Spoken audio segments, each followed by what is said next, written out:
उन्हाळा म्हटलं की आपल्या डोळ्यासमोर कैरी येते आणि कैरीपासून विविध प्रकार केले जातात. म्हणूनच आज मी तुम्हाला कैरीपासून आंबट गोड चवीचा आणि तितकाच रसरशीत वर्षभर टिकणारा मुरांबा किंवा साखर आंबा कसा बनवायचा ते दाखवणार आहे.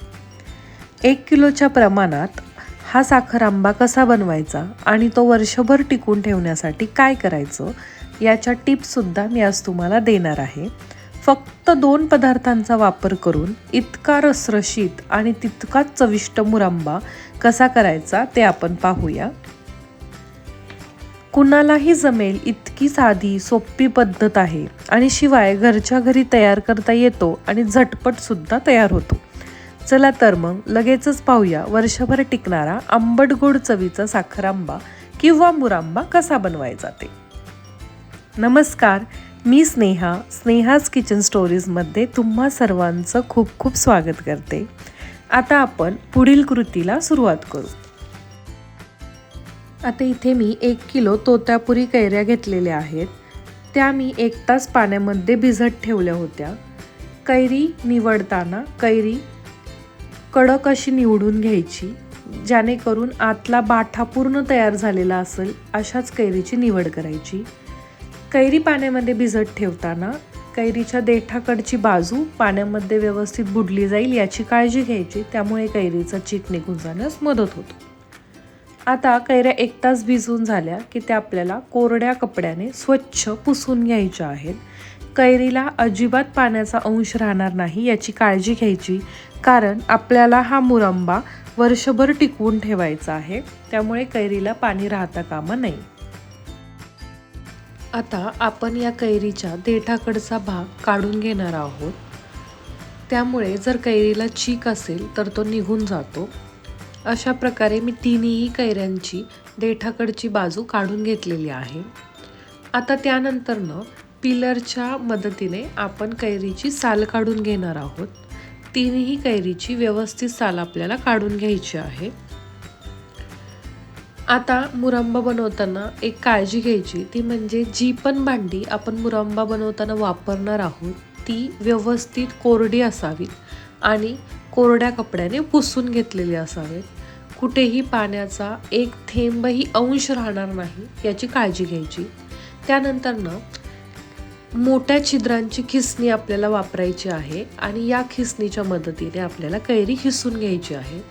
कैरी खिसताना कैरी उभी धरायची, त्यामुळे किस हा उभा येतो, लांब सडक उभा किस निघतो आणि जेव्हा आपण मुरंबा शिजवतो त्यामध्ये त्याचा गाळ होत नाही.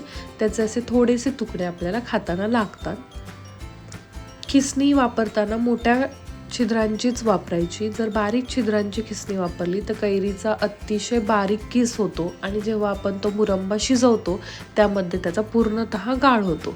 त्यामुळे मोठ्या छिद्रांची खिसणी वापरायची आणि कैरी खिसताना उभीच धरायची. त्यामुळे आपल्याला असा सुंदर छान लांबसडक खिस मिळतो.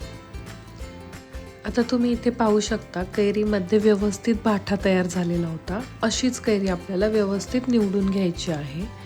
आता मी इथे 3ही कैरी व्यवस्थित खिसून घेतलेल्या आहेत आणि आपला कैऱ्यांचा किस बनून रेडी आहे. आता गॅसवरती एका पसरट पॅनमध्ये किंवा मग कढईमध्ये आपल्याला 2 मोठे चमचे साजूक तूप घालून घ्यायचे आहे. तूप घातल्यामुळे मुरंब्याला छान चव येते आणि चकाकीसुद्धा येते. आता तूप थोडंसं वितळलं की त्यामध्ये आपण खडे मसाले घालणार आहोत. त्यामध्ये मी 1 ते 2 इंच दालचिनीचे तुकडे, 7 ते 8 लवंगा आणि 4 ते 5 हिरव्या वेलची घालून घेतलेले आहेत. आता हे मसाले आपण मंद गॅसवरती परतून घेणार आहोत.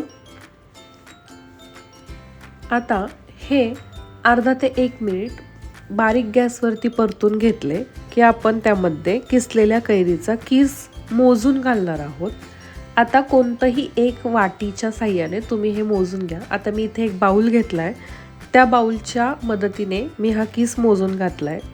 1 किलो कैरीचा साधारण 3 बाउल किस भरलेला आहे आणि आता हा किस आपण मध्यम आचेवरती 2 ते 3 मिनिट परतून घेणार आहोत, जेणेकरून त्यातील पाण्याचा अंश कमी होईल आणि तो मऊसूत होईल. किस मऊ होईपर्यंत आपल्याला हा परतून घ्यायचा आहे. आता एक 2 ते 3 मिनिट व्यवस्थित परतून घेतल्यानंतर आपलं कैरीचा किस मऊसूत झालेला आहे. शिजायला लागल्यासारखी त्याची कन्सिस्टन्सी आलेली आहे. आता या ठिकाणी आपण साखर घालून घेणार आहोत. आता मी इथे 3 वाट्या कैरीचा किस घेतला होता, त्यामुळे मी आता 1.5 वाटी साखर घेणार आहे. 1 किलो तोतापुरी कैरीसाठी अर्धा किलो साखरेचं प्रमाण व्यवस्थित आहे. आता बरेच लोक जेवढ्याच तेवढी साखर घालतात, पण मुरंब्याची चव ही आंबट गोड असायला हवी. जेवढ्याच तेवढी जर साखर घातली तर तो अतिशय गोड होतो आणि नुसतं साखर खाल्ल्यासारखं वाटतं. असं होऊ नये म्हणून आंबट गोड चवीचा मुरंबा बनवण्यासाठी निम्म्या प्रमाणात साखर घालून घ्यायची. आता 2 ते 3 मिनिट मीडियम फ्लेमवरती आपण हे सतत ढवळत राहणार आहोत. आपल्याला साखर व्यवस्थित विरघळेपर्यंत हे हलवत राहायचं आहे. आता एक 2 ते 3 मिनिट झाले की आपली साखर व्यवस्थित विरघळली जाते. आता या स्टेजला आपल्याला यामध्ये किंचितसं मीठ घालायचं आहे. 1 किंवा 2 चिमूट मीठ 1 किलो मुरंब्यासाठी परफेक्ट होतं. मीठ घातल्यामुळे कोणत्याही गोडाच्या पदार्थाची चव वाढत असते, त्यामुळे इथे थोडासा मिठाचा वापर नक्की करायचा. मुरंबा बनवत असताना लोखंडी किंवा ॲल्युमिनियमचं भांड्याचा वापर न करता स्टील किंवा मग ग्रेनाईटच्या पॅनचाच वापर करायचा. आणि साखर ही नैसर्गिक प्रिझर्वेटिव्हचं काम करत असते, ज्यामुळे आपला मुरंबा वर्षभर टिकतो. आता मुरंब्याला छान असा हिरवा पिवळा रंग येण्यासाठी त्यामध्ये 5 ते 6 केशरच्या काड्या घालून घ्यायच्या. त्यामुळे मुरंब्याला चवसुद्धा छान येते आणि रंगसुद्धा छान येतो. आता 7 ते 8 मिनिटे व्यवस्थित मीडियम गॅसवरती हे आपण शिजवून घेतल्यानंतरनं आपला पाक थोडासा घट्ट झालेला असतो. आता या स्टेजला आपल्याला आपला पाक परफेक्ट बनला आहे की नाही हे चेक करायचं आहे. आता पाक तपासण्यासाठी आपण 2 बोटांच्या मध्ये थोडासा मुरंबा घेणार आहोत. त्यासाठी एका चमच्यावरती थोडासा मुरंबा घ्यायचा, थोडंसं थंड होऊन द्यायचं एक 10 ते 20 सेकंद. नंतर 2 बोटांच्या मध्ये तो पाक धरायचा आणि एक तार येते की नाही हे चेक करायचे. आता तुम्ही व्हिडिओमध्ये बघू शकता व्यवस्थित एक तार येते. याचाच अर्थ आपला मुरंबा तयार झालेला आहे. एक तार आली की आपण गॅस लगेच बंद करून घ्यायचा, कारण आपल्याला हा मुरंबा खूप जास्त घट्टसुद्धा करून घ्यायचा नाही आहे, कारण तो थंड झाल्यावर अजून दाट होत असतो. आणि आता यामध्ये गॅस बंद केल्यावर सर्वात शेवटी पाव चमचा वेलची पूड घालून घ्यायची आहे आणि मिक्स करून घ्यायचं आहे. गॅस बंद केल्यावर जर तुम्ही वेलची पूड घातली तर त्या पदार्थाचा स्वाद टिकून राहतो.